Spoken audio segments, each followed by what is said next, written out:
أعوذ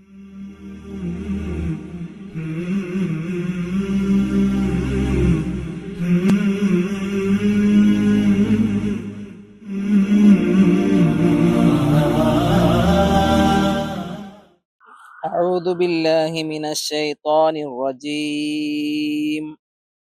بسم الله الرحمن الرحيم. والذين يسعون في آياتنا معاجزين أولئك في العذاب محضرون. قل إن ربي يبسط الرزق لمن يشاء من عباده ويقدر له وما أنفقتم من شيء فهو يخلفه وهو خير الرازقين. ويوم يحشرهم جميعا ثم يقول للملائكة أهؤلاء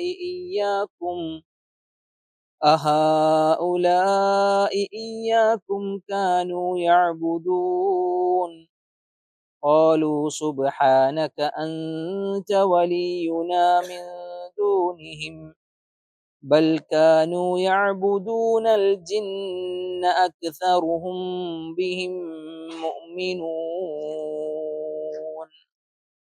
الحمد لله رب العالمين والعاقبة للمتقين ولا عدوان إلا على الظالمين.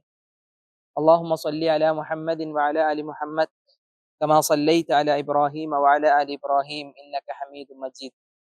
اللهم بارك على محمد وعلى آل محمد كما باركت على إبراهيم وعلى آل إبراهيم إنك حميد مجيد. أما بعد. ഏറെ സ്നേഹം നിറഞ്ഞ സഹോദരന്മാരെ, സുഹൃത്തുക്കളെ, സൂറത്തു സബയിലെ 38 മുതൽ 42 വരെയുള്ള 4 ആയത്തുകളെ, 41 വരെയുള്ള 4 ആയത്തുകളെ നമ്മൾ ഇന്ന് ഇവിടെ പാരായണം ചെയ്തു. അള്ളാഹു ഇത് നന്നായി പഠിക്കാനും ഖുർആൻ പഠനത്തിൽ നമുക്ക് കൂടുതൽ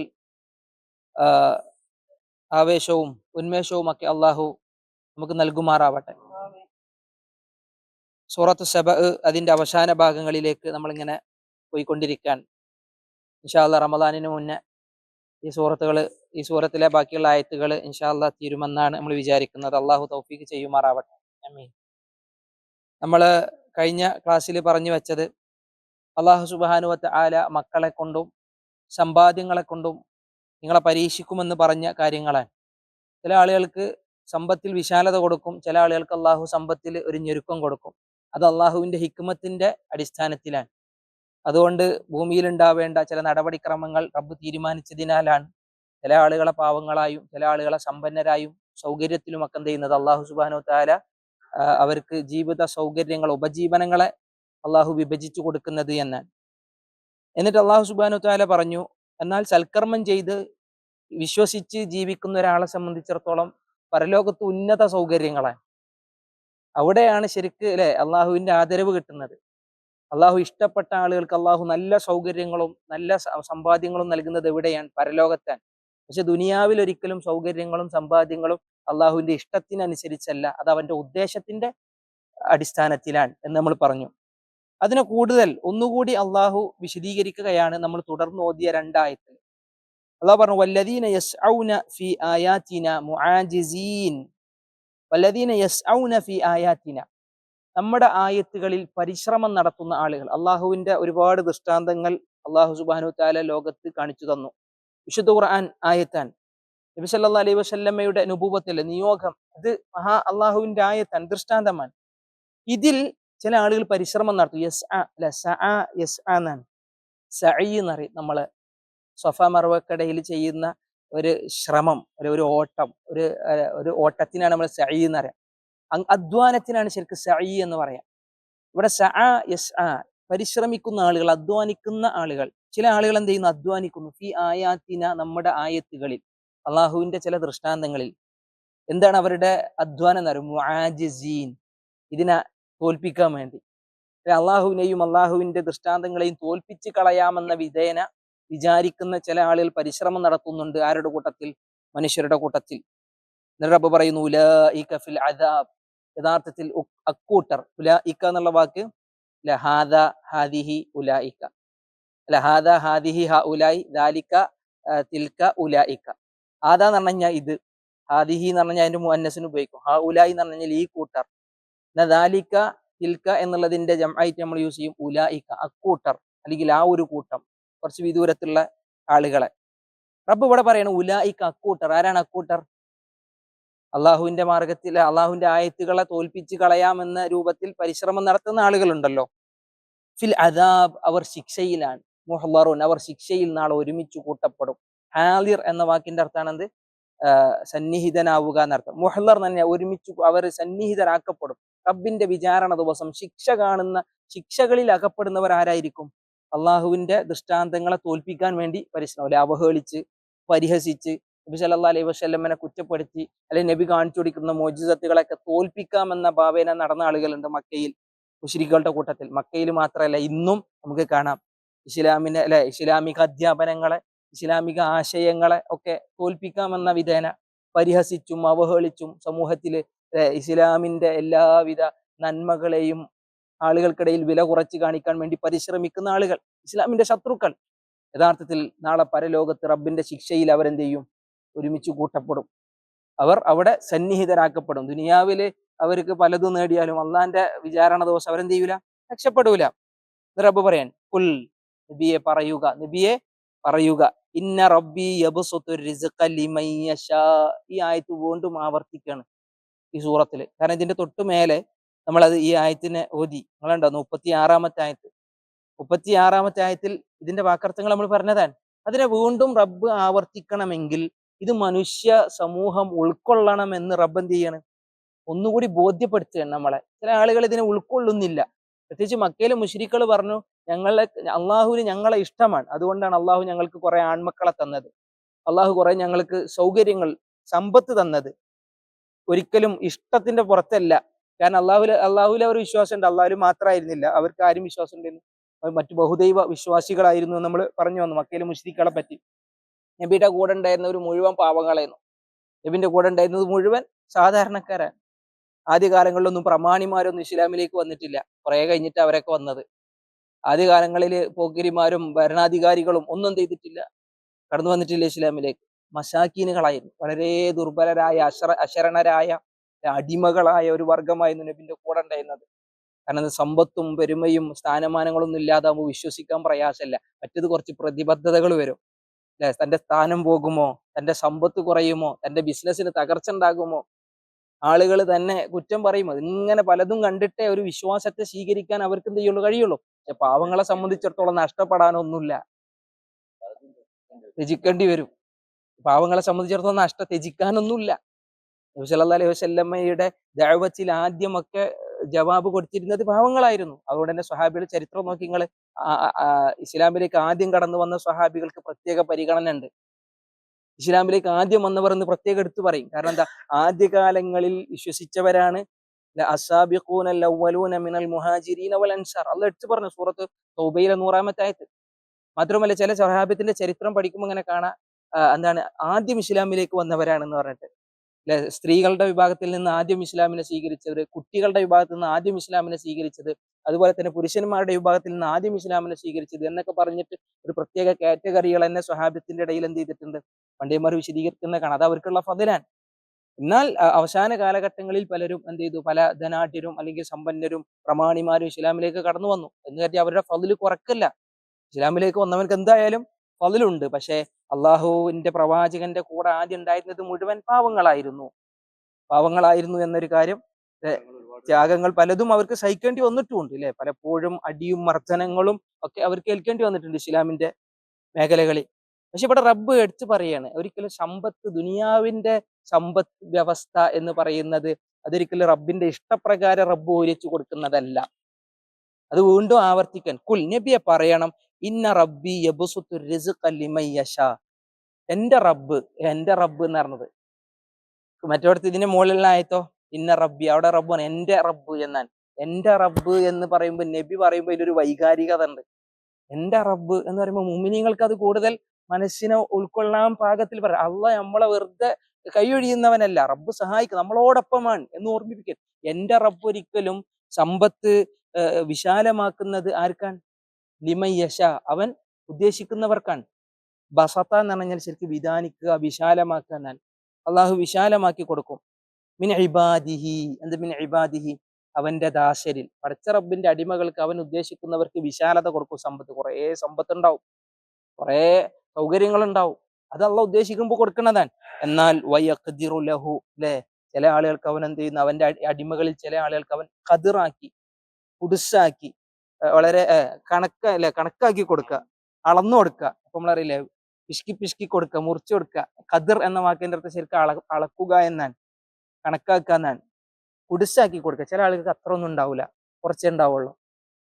എന്നിട്ട് റബ്ബ് പറയുന്ന വാക്കുതാൻ വമാ, ഇനി കുറച്ചായാലും കുറെ ആയാലും വിശ്വാസികൾക്ക് അള്ളാഹു നൽകുന്ന ഒരു നിർദ്ദേശമാണ്. വമാ അൻഫഖ്തും മിൻ ഷൈ, നിങ്ങൾ ചെലവഴിക്കുന്നു ഏതൊന്നും. മിൻ ഷൈ എന്ന് പറഞ്ഞാൽ ഏത് ചെറിയ കാര്യമൊന്നും. മിൻ എന്നുള്ള തബീലിനെ സൂചിപ്പിക്കുന്ന ഹർഫാൻ. മിൻ ചെയ്യുന്ന ഏതൊന്നും, ഏതൊരു ചെറിയ നിസ്സാരമായി അള്ളാഹുവിന്റെ മാർഗത്തിൽ നിങ്ങൾ ചെലവഴിക്കുന്നത്. അംഫക്ക എന്ന് പറഞ്ഞ വാക്കിന്റെ അർത്ഥം ചെലവ്, നഫഖത്ത് എന്ന് പറയും. യുംഫിഖൂന അംവാലഹും ഇബ്തിഗാഅ മർളാത്തില്ല, അള്ളാഹുവിന്റെ വജ്ഹ് ഉദ്ദേശിച്ച്, തൃപ്തി ഉദ്ദേശിച്ച് സമ്പത്ത് ചെലവഴിക്കുന്നവർ എന്നുള്ള പറഞ്ഞിട്ടുണ്ട്. അതേ വാക്കാണ് അംഫഖ്തും, നിങ്ങൾ ചെലവഴിക്കുന്ന ഏതൊന്നും. ഫഹുവ യുഖ്ലിഫുഹു, അവൻ നിങ്ങൾക്ക് അതിന് പകരം നൽകും. ഖലഫ എന്ന വാക്കിന്റെ അർത്ഥം എന്താ? നമ്മൾ ഖലീഫ എന്നറിയില്ലേ, പിൻഗാമി എന്നാണ് ശരിക്കും ഖലീഫ, അല്ലെ. ഖലീഫത്തു റസൂലില്ലാഹ് സല്ലല്ലാഹു അലൈഹി വസല്ലം. ആദ്യം അബൂബക്കർ സിദ്ദീഖ് റളിയല്ലാഹു അൻഹു ആണ് ഖലീഫത്തു റസൂലില്ലാഹ് എന്നതിന് കീർത്തി വന്നത്.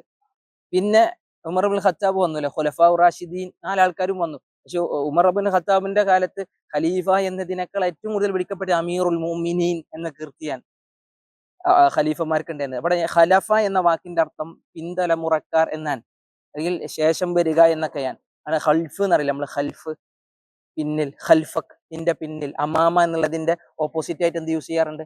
ഖൽഫ എന്ന വാക്ക് ഉപയോഗിക്കാറുണ്ട്. ഇവിടെ ഫഹുവ യുഖ്ലിഫുഹു, അള്ളാഹു പകരം കൊടുക്കും. അള്ളാഹു അതിന് ശേഷം അള്ളാഹു നൽകും. അഥവാ അള്ളാന്റെ മാർഗത്തിൽ നമ്മൾ എന്ത് പണം ചെലവഴിച്ചാലും, എന്ത് ചെലവഴിച്ചാലും അതിന് പകരം ആര് തരും? അള്ളാഹ് തരും. ചിലപ്പോൾ ദുനിയാവിലും തരും, ആഖിറത്തിലും തരും. അള്ളാഹ് പറഞ്ഞല്ലോ, എന്താണ്,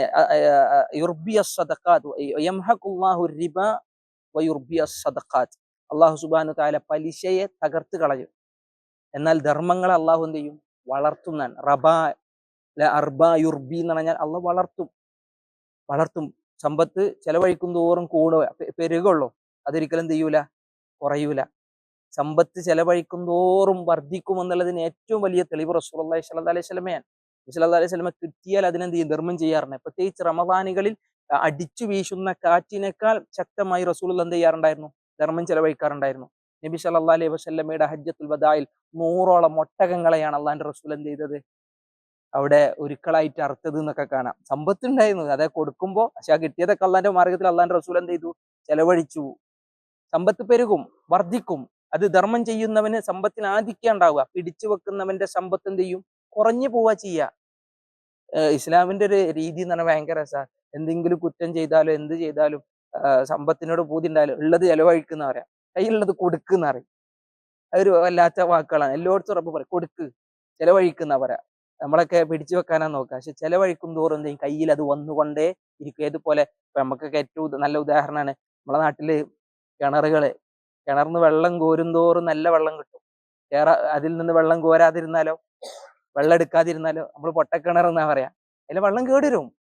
എടുക്കും തോറും ഇത് ശുദ്ധമായി തരാം. അതേപോലെ തന്നെയാണ് നമ്മുടെ സമ്പത്ത് ചെലവഴിക്കും തോറും അതെന്താണ്? ശുദ്ധീകരിക്കപ്പെടാൻ. സക്കാത്ത് എന്ന വാക്കിന്റെ അർത്ഥം എന്താ? അതിന് ശുദ്ധീകരിക്കാന്നാണ്. അതിൽ അഭിവൃദ്ധി ഉണ്ടാവും, ബർക്കത്തുണ്ടാവും. അള്ളാന്റെ മാർഗത്തിൽ നമ്മൾ ചെലവഴിച്ചു കഴിഞ്ഞാൽ അള്ളാഹു പകരം തരുന്നത് ഒരുപാട് അനുഗ്രഹങ്ങളാണ്. ദുനിയാവിൽ നിങ്ങൾ ആലോചിക്കും, ഒരുപാട് ആളുകളെ സഹായിച്ചാൽ അല്ലെ അള്ളാഹിന്റെ റഹ്മത്ത് കിട്ടും. അള്ളാഹിന്റെ സഹായം നമുക്ക് പലപ്പോഴും ലഭ്യമാകും. നമ്മളെ സമ്പത്ത് ചെലവഴിച്ച ആളുകളെ സഹായിച്ചാൽ അള്ളാഹു നമ്മളെ സഹായിക്കും, അള്ളാഹിന്റെ റഹ്മത്തും കിട്ടും. പോരാത്തതിന് എന്താണ്, നല്ലൊരു ആളുകൾക്കിടയിൽ നല്ലൊരു പേര്, നല്ലൊരു കീർത്തി അയാൾക്കുണ്ടാവും. നല്ലൊരാളാണ് എന്നുള്ള കീർത്തി ഉണ്ടാവും. ദുനിയാവിൽ കിട്ടുന്ന അതൊക്കെ. ഇതിന് പുറമെ ആ ഒരു മോഹത്തിൽ ചെലവഴിക്കാൻ പാടില്ല. അള്ളാഹിന്റെ വജു ഉദ്ദേശിച്ച് ചെലവഴിക്കണം. ഇനി ആഖിറത്തിൽ ചെന്നാലോ, ആഖിറത്തിൽ ചെന്ന് കഴിഞ്ഞാൽ ഒരു ചെറിയ കാരക്കയുടെ ചീള് കൊടുത്താൽ പോലും അള്ളാഹു എന്ത് ചെയ്യും? അതിനെ സ്വീകരിക്കുന്നതാണ് റസൂലുള്ളാഹി സ്വല്ലല്ലാഹു അലൈഹി വസല്ലം. എന്നിട്ട് അതിനെ അള്ളാഹ് വളർത്തുകയാണ്.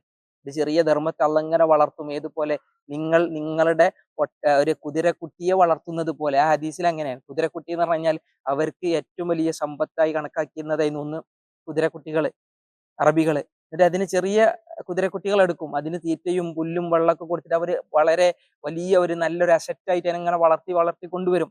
ഈ കുതിരക്കുട്ടികൾ പെരുകിയാൽ, ഈ കുതിര വലുതായി അതിൽ പെരുകി കഴിഞ്ഞാൽ ഇതിനെ വലിയ കച്ചവടങ്ങളായിട്ടും മറ്റുള്ള രൂപത്തിൽ ഇവരെന്ത് ചെയ്യാറുണ്ട്, ചെലവഴിക്കാറുണ്ട്. അള്ളാന്റെ റസൂൽ പറയാൻ, അള്ളാഹുവിന്റെ മാർഗത്തിൽ നിങ്ങൾ ചെലവഴിക്കുന്ന ഒരു ഈത്തപ്പഴത്തെ അള്ളാഹു അവന്റെ വലത് കൈ കൊണ്ട് സ്വീകരിക്കും. അള്ളാന്റെ വലത് കൈയെ എന്ന് റസൂലുള്ളാഹി സ്വല്ലല്ലാഹു അലൈഹി വസല്ലം ഉപയോഗിച്ചത് ബി യമീനിഹിന, വലത് കൈ കൊണ്ട് അള്ളാഹ് സ്വീകരിക്കും. എന്നിട്ട് അള്ളാഹു അതിനെ വളർത്തും, നിങ്ങൾ കുതിരക്കുട്ടിയെ വളർത്തുന്നത് പോലെ. നാളെ പരലോകത്ത് വന്നെത്തുമ്പോ വലിയ ഒരു ധർമ്മമായി നിങ്ങൾക്ക് അതിനെ കാണാം, അല്ലെ? ഒരു ചെറിയ നിസ്സാരമായ നന്മ പോലും നിങ്ങൾ എന്ത് ചെയ്യരുത്, നിസ്സാരമായി കാണരുത്. അള്ളാഹു അതിനെന്ത് ചെയ്യും, വളർത്തുന്ന പറഞ്ഞത്. കുല്ലു മഅറൂഫിൻ സദഖ, എല്ലാ നന്മയും ധർമ്മമാണ്. അത് ചെറുതായാലും സ്വന്തം സഹോദരന്റെ മുഖത്ത് നോക്കി പുഞ്ചിരിക്കുന്നത് പോലും ധർമ്മം എന്ന് പറയുമ്പോൾ നാളെ പരലോകത്ത് ഇതിന്റെ ഒരു മലകളായിട്ട് പ്രതിഫലങ്ങളെ എന്ത് ചെയ്യാൻ പറ്റും, വിശ്വാസികൾക്ക് കാണാൻ കഴിയും. അപ്പൊ റബ്ബിന്റെ വാക്കൊക്കെ വഹുവ യുഖ്ലിഫുഹു, അവൻ പകരം തരും. അള്ളാഹു പകരം ചെയ്യും. നിങ്ങൾ ചെലവഴിക്കുന്നതൊന്നും, അത് ഇപ്പൊ എനിക്ക് കുറച്ചേ കിട്ടിയിട്ടുള്ളൂ, എല്ലാവർക്കും ഒരു വിചാരമുണ്ട്, സമ്പത്തുള്ള ആളുകൾ എന്ത് ചെയ്താൽ മതി, ധർമ്മം ചെയ്താൽ മതി. സമ്പത്തുള്ള ആളുകളെ സഹായിച്ചാൽ മതി എന്നല്ല. കയ്യിൽ എന്താ ഉള്ളത് അത്, അല്ലെ? നമുക്ക് നമ്മുടെ സമ്പാദ്യങ്ങൾ എത്ര കുറവാണെങ്കിലും അത് ചെലവഴിച്ചാൽ അള്ളാഹു അതിന് പകരം തരുന്നാൻ. മലക്കുകൾ നമുക്ക് വേണ്ടി പ്രാർത്ഥിക്കുന്നു പറഞ്ഞു. അള്ളാഹിന്റെ റസൂൽ പറയാണ്, എല്ലാ രാവും പകലും ചില മലക്കുകൾ, പ്രത്യേകം ചില മലക്കുകൾ ഇറങ്ങി വരുന്നു. ആ മലക്കുകൾ അള്ളാഹിന്റെ മാർഗത്തിൽ ധനം ചെലവഴിച്ചവന് വേണ്ടി പ്രാർത്ഥിക്കും. എന്താ പ്രാർത്ഥിക്കുക? അള്ളാഹുമ്മ അഅ്തി മുംഫികൻ ഖലഫ, അള്ളാഹുവെ നീ നൽകണേ. ആർക്ക്? മുംഫികൻ, ചെലവഴിച്ച ആൾക്ക്, അള്ളാഹിന്റെ മാർഗത്തിൽ ചെലവഴിച്ച ആൾക്ക് എന്ത് ചെയ്യണം, നീ പകരം കൊടുക്കണം. ഖലഫ് എന്ന് പറഞ്ഞാൽ അവന്റെ സമ്പത്തിൽ ഇനിയും എന്ത് ചെയ്യണം, വർധനവ് നൽകണം. അവനക്ക് ശേഷം റബ്ബെ നീ സമ്പത്ത് കൊടുക്കണം. സമ്പത്തിന്റെ പേരിൽ അയാൾ കൊടുങ്ങൂല. അള്ളാഹിന്റെ മാർഗത്തിൽ ചെലവഴിച്ചാൽ സമ്പത്തിന്റെ പേരിൽ കൊടുങ്ങൂല, ഞെരുക്ക അനുഭവിക്കൂല. റബ്ബിന്റെ വാക്കാൻ അതോ പിടിച്ചു വെച്ചാലോ, അള്ളാഹുമ്മ ലെ അള്ളാഹുമ്മ അഅ്തി മുംഫികൻ ഖലഫ ലെ വഅഅ്തി മുംസികൻ തലഫ. അള്ളാഹുവിന്റെ റസൂൽ പ്രാർത്ഥിക്കുകയാണ്, പിടിച്ചു വെച്ചവന് നാശം കൊടുക്കണേ. മലക്കുകള് പ്രാർത്ഥിക്കുകയാണ്, പിടിച്ചു വെച്ചവന് നാശം കൊടുക്കണേ. പണം പിടിച്ചു വെച്ചാൽ ഇത് എന്താ, എനിക്കും എന്റെ കുട്ടികൾക്കും എന്ന് വെച്ചാൽ ഏറ്റവും നല്ല കുടുംബത്തിന് ചെലവഴിക്കണതാണ്. ഏറ്റവും നല്ല ധർമ്മം ഏതാ? സ്വന്തം കുടുംബത്തിന് ചെലവഴിക്കുന്നതാണ്. അള്ളാഹുവിന്റെ റസൂൽ ഇബ്ദഅ ബിമൻ തഊൽ, നീ ആരെയാ, നിന്നെ ആശ്രയിക്കുന്ന ആളുകൾക്ക് നീ എന്ത് ചെയ്യണം, കൊടുക്കണം. അവിടെ മുതൽ തുടങ്ങണം എന്ന് പറഞ്ഞു. സ്വന്തം ഭാര്യയുടെ വായിലേക്ക് വെച്ചു കൊടുക്കുന്ന ഒരു ഭക്ഷണത്തിന്റെ ധൂളിക്ക് പോലും ഇല്ല ഉജിർത അലൈഹ, നിനക്ക് കൂലി കിട്ടാതെ ലഭിക്കുന്നില്ല എന്നവർ, കൂലി കിട്ടാതെ പോകുന്നില്ല. അല്ലെ, വലൗ അൻ തജ്അല ഫീ ഫമി ഇംറഅതിക്, നിന്റെ ഭാര്യയുടെ വായിലേക്ക് ഒരു ഭക്ഷണത്തിന്റെ ഒരു തുള്ളി വെച്ചു കൊടുത്താൽ, അവർക്ക് എല്ലാ നേരവും തിന്നാനും അവർക്ക് വാങ്ങാനൊക്കെ നമ്മൾ ചെലവഴിക്കുന്നവരാ. ഈ പ്രവാസ ലോകം തന്നെ നമ്മൾ നമ്മുടെ കുടുംബത്തിനുള്ള സാക്രിഫൈസാൻ. പ്രവാസികൾ മുഴുവൻ അധ്വാനിക്കുന്ന കുടുംബത്തിനും മറ്റുള്ളവർക്കും വേണ്ടിയാണ്, അല്ലെ? ഇവർക്ക് അള്ളാഹിന്റെ വജൂഹ് ഉദ്ദേശിച്ച് ചെലവഴിക്കുന്നവന് അള്ളാഹു കൊടുക്കുന്നതാണ്. അല്ലാഹുമ്മ അഅ്തി മുംഫികൻ ഖലഫ, ഇവിടെ റബ്ബിന്റെ വാക്ക് അതാണ്. നിങ്ങൾ ചെലവഴിക്കുന്ന ഏതൊന്നിനും അള്ളാഹു നിങ്ങൾക്ക് എന്ത് ചെയ്യും, പകരം നൽകും. അള്ളാഹു നൽകുമാറാവട്ടെ, അല്ലെ? എന്നിട്ട് റബ്ബ് ആയത്ത് നിർത്തിയ തരസം, വഹുവ ഖൈറുർ റാസിഖീൻ, വഹുവ ഖൈറുർ റാസിഖീൻ, ഉപജീവനം നൽകുന്നതിൽ അവനാണ് ഉത്തമൻ, അവനാണ് ഉത്തമൻ. അള്ളാഹു സുബ്ഹാനഹു വ തആല ഈ ആയത്തിന് 2 തവണ ഈ സൂറത്തിൽ ആവർത്തിച്ചിട്ടുണ്ടെങ്കിൽ അതിന് ചില അള്ളാഹുവിൻ്റെതായ ചില യുക്തികളുണ്ട് എന്നർത്ഥം. നമ്മൾ ചെലവഴിക്കുക, എന്ത് കാര്യത്തിന് അള്ളാഹ് ചെലവഴിക്കാനാ പറഞ്ഞത്? നോമ്പ് നോക്കാൻ പറ്റാത്ത ആളോട് അള്ളാഹ് പറഞ്ഞു എന്താണ്, 10 മിസ്കീങ്ങൾക്ക് അവർ, അല്ലെ, ഓരോ നേരത്തും നോമ്പിനും ഓരോ മിസ്കീന് ഭക്ഷണം കൊടുക്കട്ടെ എന്നാണ്. പലതിനും ചെലവഴിക്കാനാ പറയാ. സക്കാത്ത് ചെലവഴിക്കാനാ പറയാ, പലതും. എന്തിനത്? ചെലവഴിക്കും തോറും സമാധാനവും സ്വസ്ഥതയും റബ്ബിന്റെ കാരുണ്യവും സഹായവും ഉണ്ടാവും എന്നുള്ളത് റബ്ബിന്റെ വാക്കാണ്. എന്നാൽ ഇവിടെ അള്ളാഹു സുബ്ഹാനഹു വ തആല 2 ആയത്തുകളിൽ അതിനെ ആവർത്തിച്ച് പറഞ്ഞതും അതുകൊണ്ടാണ്. ഇനി 2 ആയത്തുകൾ കൂടി നമ്മൾ ഓതി, അത് പുതിയൊരു വിഷയത്തിലേക്കാണ് ഇനി കടന്നു പോകുന്നത്.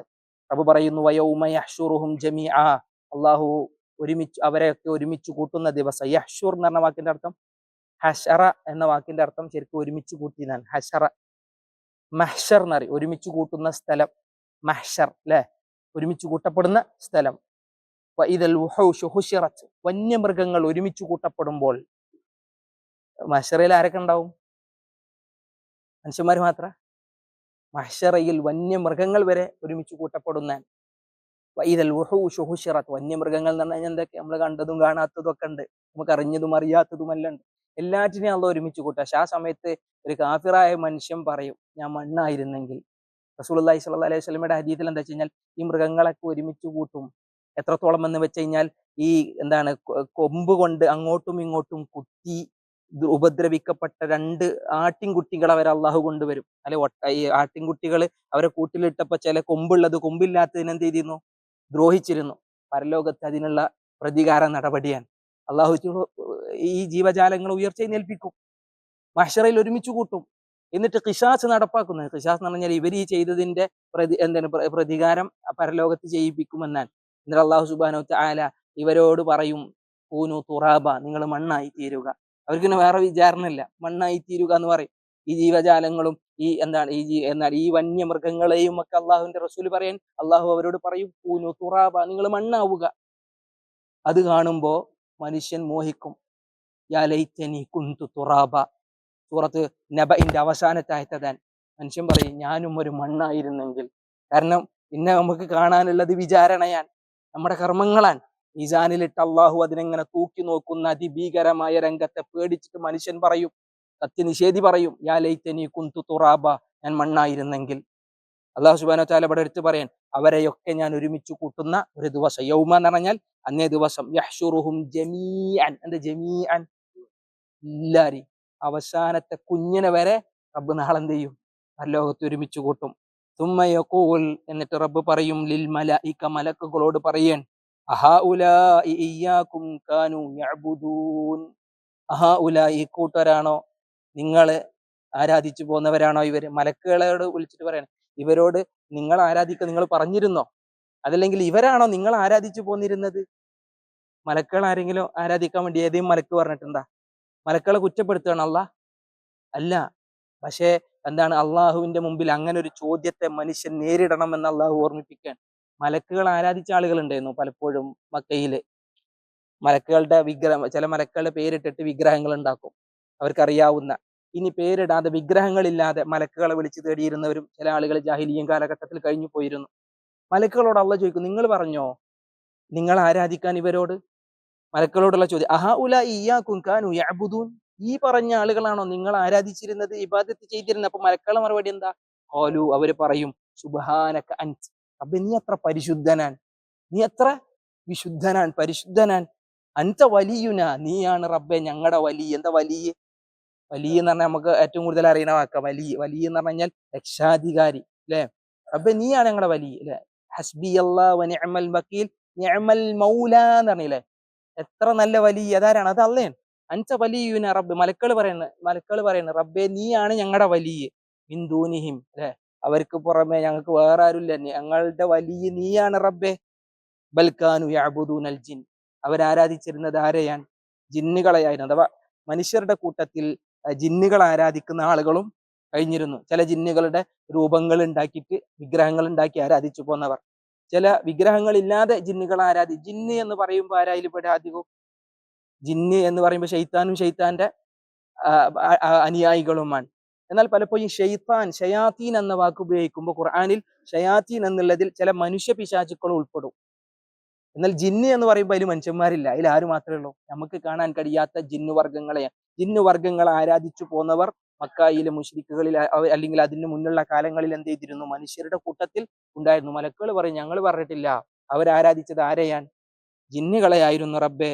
അക്സറുഹും ബിഹിം മുഅ്മിനൂൻ, അക്സറുഹും ബിഹിം മുഅ്മിനൂൻ, അവരിൽ ഭൂരിഭാഗം ആളുകളും അവരിൽ വിശ്വസിക്കുന്നവരായിരുന്നു. അഥവാ അല്ലെ, പല എന്തെല്ലാം അവിശ്വാസങ്ങളും അനാചാരങ്ങളുമാണ് അന്ധവിശ്വാസങ്ങളുമാണ് സമൂഹത്തിൽ നിലനിന്നിരുന്ന കാലങ്ങളായിട്ട്. ജിന്നുകളോട്, ഇനി അല്ലെങ്കിൽ പിശാചുക്കളെ സേവിക്കുന്നവര്, ഇനി അതല്ലെങ്കിൽ അല്ലെ പ്രേതങ്ങളെ ആരാധിക്കുന്നത്, പല രൂപത്തിൽ പലതിനെയും, കണ്ണിൽ കാണാത്തതും കണ്ണിൽ കാണുന്നതും, കണ്ണിൽ തനിക്ക് കൊന്നു തിന്നാൻ പറ്റുന്നതിനെ വരെ ആരാധിച്ചു പോരുന്ന ആളുകൾ എന്ത് ചെയ്തിരുന്നു? പിൽക്കാലത്ത് കഴിഞ്ഞു പോയിരുന്നു. ഇതിനൊക്കെ അള്ളാഹു സുബ്ഹാനഹു വ തആല ഒരുമിച്ച് കൂട്ടിയിട്ട് ഇവരോട് ചോദിക്കുക. ഇതുപോലെ ഈസാ നബി അലൈഹി സ്വലാത്തു വസ്സലാമിനോട്, ഈസാ നബിയോടും അതേപോലെ തന്നെ മറിയം അലൈഹിസ്സലാമിനോടും ചോദിക്കും അല്ലാഹ്, അൻത ഖുൽത ലിന്നാസി അൻ ഇത്തഖദൂ, നീ പറഞ്ഞോ ജനങ്ങളോട് നിന്നെയും നിന്റെ ഉമ്മയെയും വലിയായി സ്വീകരിക്കണമെന്ന്? അന്നേരം എന്താ ഈസാ നബി പറ, റബ്ബേ ഞാൻ പറഞ്ഞിട്ടില്ല. ഇനി ഞാൻ അവരോട് പറഞ്ഞിട്ടുണ്ടെങ്കിൽ റബ്ബേ നിനക്കത് അറിയുമല്ലോ, ഞാനത് അങ്ങനെ പറഞ്ഞാലും നിനക്കത് അറിയുമല്ലോ റബ്ബേ. ഒരിക്കലും ഞാൻ അതിനെ പറഞ്ഞിട്ടില്ല എന്ന് എന്ത് ചെയ്യും? ഈസാ നബി അലൈഹി സ്വലാത്തു വസ്സലാം. ഈസാ നബി മാത്രമല്ല, റസൂലുള്ളാഹി സ്വല്ലല്ലാഹു അലൈഹി വസല്ലം യൗമ യജ്മഉ അല്ലാഹു റുസുല ഫയഖൂലു മാദാ ഉജിബ്തു, റസൂലുമാരെ മുഴുവൻ അള്ളാഹു ഒരുമിച്ച് കൂട്ടും. എന്നിട്ട് റബ്ബ് അവരോട് ചോദിക്കും, നിങ്ങൾക്ക് എന്ത് മറുപടിയാണ് സമൂഹം നൽകിയത്? ചിലര് അല്ലെ കാലാന്തരികത്തിൽ അവർ ആരാധിച്ചു പോകുന്നവരൊക്കെയാണ് മഹാന്മാരുടെ കാലശേഷവും അവരുടെ ഇബാദത്ത് ചെയ്തു പോകുന്നവരൊക്കെയാണ്.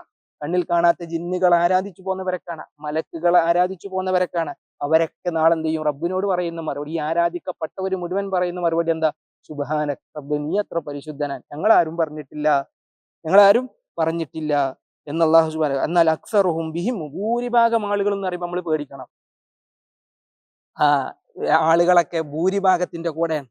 ന്യൂനപക്ഷങ്ങള് അവിടെ കുറച്ചാളുള്ളൂ, അല്ലെങ്കിൽ അതിൽ ന്യൂനപക്ഷമുള്ളൂ എന്ന് പറയുമ്പോൾ അതിലേക്ക് അടുക്കാൻ നമ്മളെ മനസ്സ് പാകപ്പെടാറില്ല. പക്ഷെ ഭൂരിഭാഗം ആളുകളും ഹക്കിലല്ല എന്നാണ് അള്ളാഹു സുബ്ഹാനഹു വതആല ഇവിടെ എന്ത് ചെയ്യുന്നത്? എടുത്തു പറയുന്നത്. അലം തറ അന്നല്ലാഹ്, നിനക്കറിയില്ല നബിയെ, തീർച്ചയായും അന്നല്ലാഹ യസ്ജുദു ലഹു മൻ ഫിസ് സമാവാതി വ മൻ ഫിൽ അർദ്, ആകാശങ്ങളിലും ഭൂമിയിലും അള്ളാഹുവിന് സുജൂദ് ചെയ്യുന്നവരെ നീ കണ്ടിട്ടില്ലേ?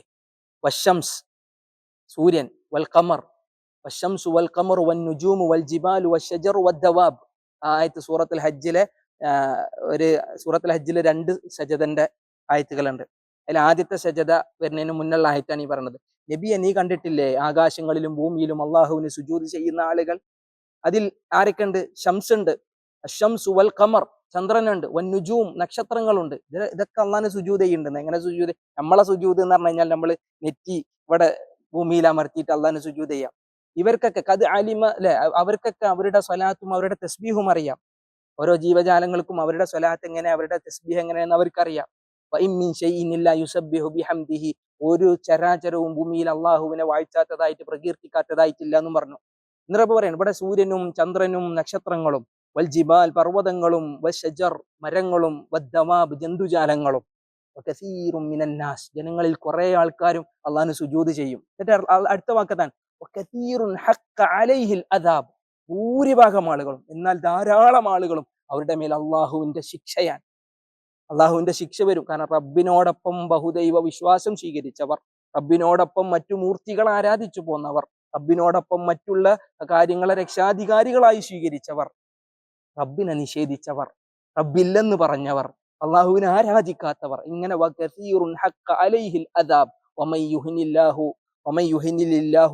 അള്ളാഹു സുബ്ഹാനഹു വതആല പറയും ഫമാ ലഹു മിൻ ഹാദ്. ഇനി അള്ളാഹു സുബ്ഹാനഹു വതആല ഒരാൾക്ക് ഹിദായത്ത് കൊടുത്തിട്ടില്ലെങ്കിൽ അവന് ഹിദായത്ത് നൽകാൻ ഒരാളുമില്ല. ഈ ആയത്തിൽ റബ്ബ് പറയുന്നത് കുറെ ആളുകൾ എന്താണ്? സത്യത്തിൽ നിന്ന് വ്യതിചലിച്ചവരാണ്. ഇവിടെയും റബ്ബ് അക്സറുഹും ബിഹിം മുഅ്മിനൂൻ, കുറെ ആളുകൾ, അവരിൽ ധാരാളം ആളുകൾ ഈ പറയപ്പെട്ട ജിന്നിലും മലക്കുകളിലും വിശ്വസിച്ചു എന്ന് പറഞ്ഞാൽ അവരെ ആരാധ്യന്മാരായ, അവർ രക്ഷിക്കുമെന്ന തോന്നലും അവർ സഹായിക്കുമെന്ന വിശ്വാസത്തിലും കഴിഞ്ഞുകൂടിയവരാണ് എന്ന് അള്ളാഹു സുബ്ഹാനഹു വതആല അവിടെ സമർത്ഥിക്കാൻ, ഈ ആയത്തിൽ കറകളഞ്ഞ തൗഹീദിനെ സംബന്ധിച്ച് അള്ളാഹു ഓർമ്മിപ്പിക്കാൻ ഇന്ന് പറഞ്ഞത് എന്ന് പറഞ്ഞ ഈ 4 ആയത്തുകളിൽ 2 വിഷയങ്ങളാണ് പ്രധാനമായി നമ്മൾ ചർച്ച ചെയ്തത്. ഒന്ന്, അള്ളാഹുവിന്റെ മാർഗത്തിൽ ധനം ചെലവഴിക്കുന്നതിനെ പറ്റി. പലപ്പോഴും സമ്പത്ത് അള്ളാഹ് തരുന്നത് ഒരിക്കലും എന്തല്ല, അള്ളാഹു നമ്മളെ ഇഷ്ടമില്ലാഞ്ഞിട്ടാണെങ്കിൽ എന്താണ് സംഭവിക്കുക? അള്ളാഹുവിന് ഇഷ്ടമില്ലാഞ്ഞിട്ടാണ് സമ്പത്ത് അള്ളാഹു നൽകുന്നത് എങ്കിൽ ലോകത്ത് ഒരിക്കലും എന്ത് ചെയ്യും? സത്യനിഷേധികൾക്ക് സമ്പത്ത് കൈകളിൽ വരുമായിരുന്നില്ല. മാ സക്കാ മിൻഹു കാഫിറുൻ വലൗ ബിശുർബത മാഇൻ. അള്ളാഹു പറയുന്നു, ദുനിയാവിന്റെ ഈ വിഭവങ്ങൾക്ക് വില ഉണ്ടെങ്കിൽ ഒരു കാഫിർ, അള്ളാഹുവിനെ നിഷേധിച്ച ഒരാൾ ഭൂമിയിൽ നിന്ന് ഒരു തുള്ളി വെള്ളം പോലും കരസ്ഥമാക്കുമായിരുന്നില്ല. അപ്പൊ ഒരിക്കലും അതെന്തല്ല, ഇഷ്ടാനുസരണമല്ല. ഇപ്പൊ നമുക്ക് തന്നെ കാണാം, ദാവൂദ് നബി, സുലൈമാൻ നബി സമ്പന്നരായ അമ്പിയാക്കളാണ്.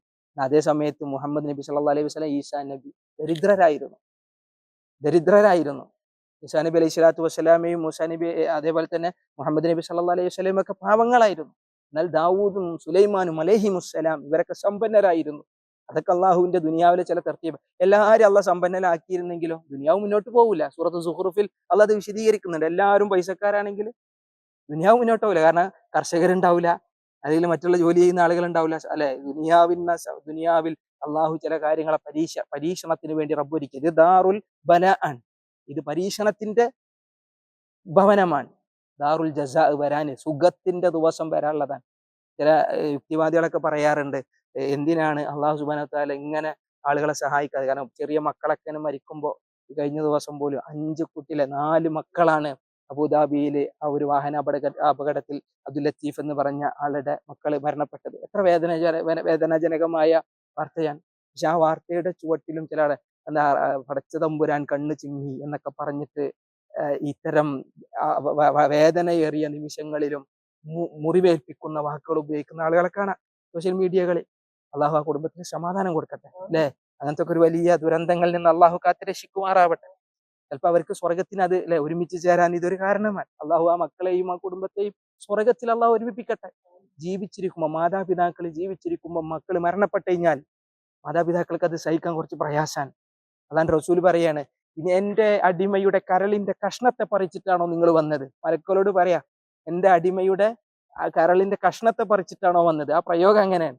റൂഹിനെ പറഞ്ഞയച്ചത് റൂഹിനെ എടുക്കാൻ വേണ്ടി മലക്കുൽ മൗത്തിനെ പറഞ്ഞയച്ചത് അള്ളാന്റെ അനുമതി പ്രകാരം. അള്ളാഹ് അറിഞ്ഞിട്ട് തന്നെ അള്ളാഹ് ചോദിക്കാൻ, നിങ്ങൾ പറിച്ചു കൊണ്ടുവന്നോന്നാ. അപ്പൊ എന്താ അവൻ പറഞ്ഞത്? മക്കളെ എന്റെ എടുത്ത് പറഞ്ഞപ്പോ അടിമ എന്താ പറഞ്ഞത്? മലക്കൾ പറയും ഖാലു ഇസ്തർജ വഹമിദ. അവര് ഇന്നാ ലില്ലാഹി വ ഇന്നാ ഇലൈഹി റാജിഊൻ എന്ന് പറഞ്ഞു, അൽഹംദുലില്ലാ എന്ന് പറഞ്ഞു. കാരണം തന്നതും എടുത്തതും ഒക്കെ ആരാൻ? അള്ളയാണ്. അൽഹംദുലില്ലാ എന്ന് പറഞ്ഞു എന്നാണ്. മലക്കുകളോട് അള്ളാഹു പറയും ഇബ്നു ലി അബ്ദി ബൈത, എന്റെ അടിമക്ക് വേണ്ടി നിങ്ങൾ ഒരു വീട് പണിയുക. വസമ്മൂഹു ബിൽ ഹംദ്, അൽ ഹംദ് എന്നതിന് പേര് വിളിക്കുക എന്നാണ്. അള്ളാഹു സുബ്ഹാനഹു വ തആല അവർക്ക് ഹംദ് കൊടുക്കട്ടെ അല്ലെ. അള്ളാഹു അതുപോലത്തെ വേദന അനുഭവിച്ച ആളുകൾ നമ്മുടെ കുടുംബങ്ങളിൽ ഉണ്ടാവും. അള്ളാഹു അവർക്ക് സ്വർഗം നൽകട്ടെ. അള്ളാഹു അവരുടെ പ്രയാസങ്ങൾ മാറ്റി കൊടുക്കുമാറാട്ടെ. ഞാൻ പറഞ്ഞു വരുന്നത്, അള്ളാഹു സുബ്ഹാനഹു വ തആല ഇങ്ങനെ പല കാര്യങ്ങളെയും വിശദീകരിക്കുമ്പോൾ അതിന്റെ പിന്നിലും പലപ്പോഴും ദൈവനിഷേധത്തിന്റെ പലതും പറഞ്ഞ ആളുകൾ വരും. പക്ഷെ കൃത്യമായി ഇസ്ലാം അള്ളാഹു സംവിധാനിച്ച ചില രീതികളുണ്ട് ദുനിയാവിൽ. ദുനിയാവ് പറഞ്ഞു കഴിഞ്ഞാൽ എല്ലാവർക്കും സുഖം കൊടുക്കുന്ന അള്ളാഹ് നിശ്ചയിച്ചിട്ടില്ല. എല്ലാവർക്കും സുഖം കൊടുക്കുന്ന അള്ളാഹ് നിശ്ചയിച്ചത് ദുനിയാവിലല്ല, അതോടെയാണ് ആഖിറത്തിൽ. അത് വരാനുള്ള നാളുകളാണ്. അള്ളാഹു അത് അവിടെ ഒരു പ്രയാസവും ആർക്കും വരുത്തുകയുമില്ല. അള്ളാഹു സുബ്ഹാനഹു വ തആല അവിടെ നമ്മൾ ഒരുമിപ്പിക്കുമാറാവട്ടെ, നമ്മുടെ കുടുംബത്തെ ഒരുമിപ്പിക്കുമാറാവട്ടെ. നമ്മുടെ പ്രിയപ്പെട്ടവരോടൊപ്പം നാളെ ഒരു സൗഭാഗ്യം അള്ളാഹു നമുക്ക് നൽകി അനുഗ്രഹിക്കുമാറാവട്ടെ. നമ്മുടെ ജീവിതത്തിലെ പോരായ്മകൾ അള്ളാഹു വിട്ട് പുറത്തു മാപ്പാക്കി തരട്ടെ. അറിഞ്ഞറിയാതെയും രഹസ്യമായും പരസ്യമായും വലുതും ചെറുതുമായ തിന്മകൾ വന്നു പോകുന്നവരാണ്. അള്ളാഹുലേക്ക് കൂടുതൽ അടുക്കുക, അള്ളാഹുവിനോട് മഗ്ഫിറത്തിനെ ചോദിക്കുക. അള്ളാഹു നമ്മുടെ ഇസ്തിഗ്ഫാറുകൾ സ്വീകരിക്കട്ടെ. അള്ളാഹു നമ്മുടെ തൗബകൾ സ്വീകരിക്കട്ടെ. അള്ളാഹു ഞങ്ങളുടെ തിന്മകൾ വിട്ട് പുറത്തു മാപ്പാക്കി തരണേ. അള്ളാഹു ഞങ്ങളുടെ മാതാപിതാക്കൾക്ക് ദീർഘായുസ് കൊടുക്കണേ റബ്ബേ. അവർക്ക് ആഫിയത്തും റഹ്മത്തും മഗ്ഫിറത്തും ചെയ്യണേ റബ്ബേ. അള്ളാഹു അവരുടെ പ്രയാസങ്ങൾ മാറ്റി കൊടുക്കണേ. മരണപ്പെട്ടവരാണെങ്കിൽ അവരുടെ കബറിടം വിശാലമാക്കി കൊടുക്കണേ. അള്ളാഹു ഞങ്ങളുടെ കൂട്ടത്തിൽ പല പ്രയാസങ്ങളുള്ള ആളുകളുണ്ട്. അവരുടെ പ്രയാസങ്ങളെ മാറ്റണേ റബ്ബേ. സഹായം കൊടുക്കണേ റബ്ബേ. അവർക്ക് ജീവിതത്തിൽ റഹ്മത്ത് റബ്ബേ നീ പ്രദാനം ചെയ്യണമേ. അള്ളാഹു പല ലക്ഷ്യങ്ങളും ഉദ്ദേശങ്ങളുമുള്ള ആളുകളുണ്ട് നമ്മുടെ കൂട്ടത്തിൽ. സതുദ്ദേശങ്ങളെ റബ്ബേ നീ പൂർത്തീകരിക്കണേ. അള്ളാഹു തൊഴിലില്ലാത്തവർക്ക് തൊഴിൽ നൽകണേ. പല ഉപജീവന മാർഗങ്ങൾ വിശാലത നൽകണേ. നമ്മുടെ കുടുംബ ബന്ധങ്ങളെ ശക്തമാക്കാനുള്ള അറിവും വിവേകവും ക്ഷമയും പ്രദാനം ചെയ്യണേ. അള്ളാഹുവെ അസുഖമുള്ള ആളുകൾ, പല അസുഖങ്ങൾക്ക് ഉള്ള ബുദ്ധിമുട്ടുകൾ അറിയിച്ച ആളുകളുണ്ട്. അള്ളാഹു അവർക്ക് ശിഫ കൊടുക്കട്ടെ, സമാധാനം കൊടുക്കട്ടെ. വലിയ മാരകമായ അസുഖങ്ങളിൽ നിന്ന് അള്ളാഹു നമ്മളെ കാക്കട്ടെ. മോശപ്പെട്ട ഒരുപാട് അസുഖങ്ങൾ ലോകത്ത് വ്യാപിക്കുകയാണ്. ക്യാൻസറിനെ പോലെ, അതുപോലെ തന്നെ മറ്റുള്ള കിഡ്നി തകർച്ചയെ പോലെയുള്ള പല പല അസുഖങ്ങൾ ഒരുപാട് ആളുകൾ ബുദ്ധിമുട്ടുന്നു. അള്ളാഹുവെ അത്തരം പരീക്ഷണങ്ങളിൽ നിന്ന് ഞങ്ങളെ കാത്തിരക്ഷിക്കണേ, നമ്മുടെ കുടുംബത്തെ കാത്തിരക്ഷിക്കണേ. ഇതുപോലത്തെ പരീക്ഷണ ഘട്ടങ്ങളിൽ ക്ഷമിക്കാനുള്ള മനസ്സ് റബ്ബെ നീ പ്രദാനം ചെയ്യണേ. നല്ല പ്രതിഫലം പ്രദാനം ചെയ്യണേ. ربنا آتنا في الدنيا حسنة وفي الآخرة حسنة وقنا عذاب النار. ربنا تقبل منا إنك أنت السميع العليم وتب علينا إنك أنت التواب الرحيم. اللهم ربنا اغفر لنا ولإخواننا الذين سبقونا بالإيمان ولا تجعل في قلوبنا غلا للذين آمنوا ربنا إنك رؤوف رحيم. ربنا تقبل منا إنك أنت السميع العليم وتب علينا إنك أنت التواب الرحيم. آمين آمين برحمتك يا أرحم الراحمين. صلى الله على نبينا محمد وعلى آله وصحبه وسلم. جزاكم الله خيرا. السلام عليكم ورحمة الله.